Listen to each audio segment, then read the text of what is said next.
I must be the last person on the planet to drive the Mini EV.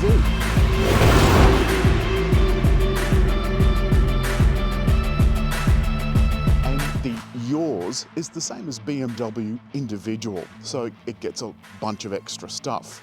So there's leather and sunroof and all of that sort of stuff to make this one worth a little bit more.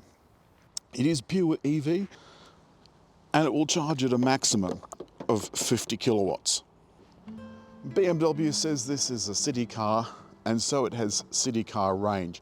They say it's about 230 kilometers, but I've been getting absolutely nowhere near that with some quite gentle driving.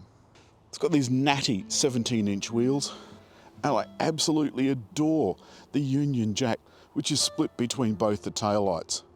And you can see the E badge, which is really the only nod apart from the wheels that this is an electric car. But as with most EVs, there's really not a lot to see here. But what I do like though is that the headlight holes go up with the bonnet. Hello! For an EV, this is a mainly manual affair. The locks are electric, whoops, but the tailgate is manual, and it's probably just as well. With range like that, you don't want to go using electrical stuff unnecessarily. It has a mini size boot with seats that go down 60/40. And underneath, a spot for your cables. Then we get to inside. The roof is full length in 2 panels, and the shutters come out from here in the middle.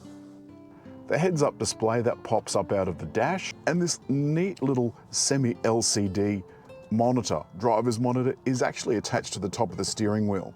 But only the center bit is LCD, the rest is just normal old dials. And in the center is Mini's infotainment system. It's got the traditional Mini center roundel. Now, in the old days, in the classic Minis, this is where the speedo was. And these lights, they change with function. So it depends on what it's doing as to what they are, and they run all the way around, and they're actually patterned. Now you can see that I've got my wireless Apple CarPlay paired, but the problem is that my phone doesn't fit in the wireless charger. So I could hook it up wired, but the wireless charger is in the center armrest. And if I try and fit this phone in with its case on, it tries to call SOS. So let's not do that. This Mini will also call SOS. I love this carbon fiber look. I love everything about this Mini. The surfaces are all soft to touch, and the switches overhead, they look classy. There's this little kind of mood light thing, an SOS button just in case you get into strife, and this is the button for the sunroof. And because this is a Mini yours, it has the leather upholstery and these neat slide out thigh rests. And all of the main controls are controlled down here from this central system. It's got a conventional gear lever, well, a conventional BMW gear lever. I'm just going to put that, okay. Now, I've got this set, these buttons down here. One of the buttons has 2 little arrows. It's not very clear as to what that does, but that's your regenerative braking button or your 1-pedal driving button. If you've got that activated, it certainly does make the regenerative action stronger, and you can tell that from the dial. I've got it set to 1 pedal now, as I do in all electric cars. But what I want to show you is how lovely and quiet this is. Again, I'm still driving without using the brake pedal. You really only use the brake pedal if you need to stop fast, but I still put it on at traffic lights. There are cheaper EVs, for sure, but the quality of those, it certainly doesn't match this, even if the range does. It's got 135 kilowatts of power, and that going through the front wheels is actually plenty. But you can see acceleration is brisk, getting tongue-tied. And if I put it up into sport mode,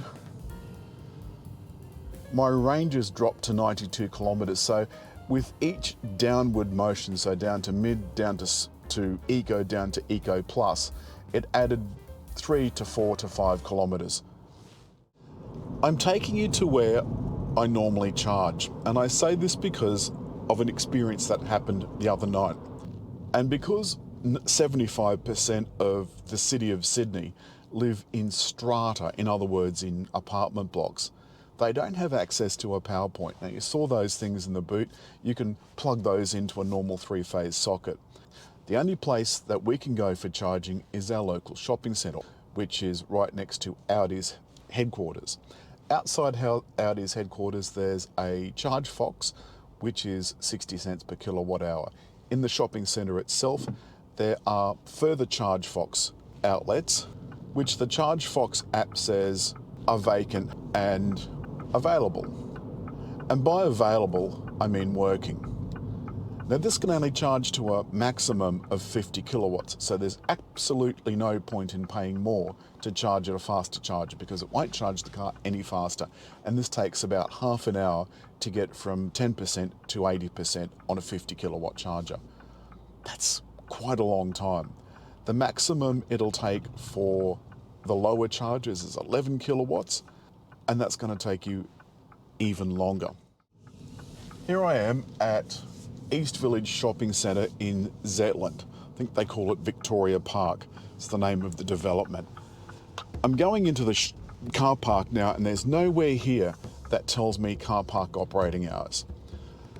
There's no boom gate on the way in, but there is one on the way out, and you get 2 hours for free. I'm now at the...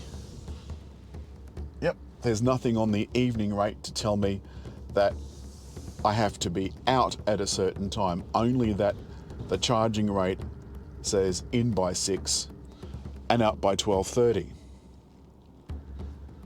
But nowhere does it say the car park is locked at 12:30. You can see there's a Tesla charging at one of the 350 kilowatt chargers, and over here is the 50 kilowatt charger that the Charge Fox app says is set to charge for free. Clearly that is not working, there's no lights on it. But nor here anywhere is there a sign that says you have to be out by 12:30. Because the 50 kilowatt unit was broken and there's no point to me paying more to charge my car, I went downstairs to the low-powered destination chargers. Here are the destination chargers down the next floor, and you'll notice it's all full of Teslas. These are completely free, and a maximum, I understand, of 22 kilowatts. No signage there either that you have to be out by 12:30. I came to this boom gate. Right now it said license plate is being scanned, drive safely. I came around this corner to find, now bear in mind there's no signs, that this shutter where the stop sign is was closed. And I had to plead with the man after much Googling, because there's, again, no contact numbers for the centre, no way to ring anybody, so I had to Google. Thank goodness I had phone reception. And I eventually got onto a fairly surly night watchman who said, well, all Sydney shopping centres shut at 12:30. Well, that's not true. I should have known that the car park was going to be locked. And I said, well, how? There's no sign. How am I supposed to know? I contacted Mirvac, the operators of the shopping centre, and they helpfully put me in contact with Wilson Parking, the operators of the car park. Wilson Parking haven't as yet replied. Surprise, surprise.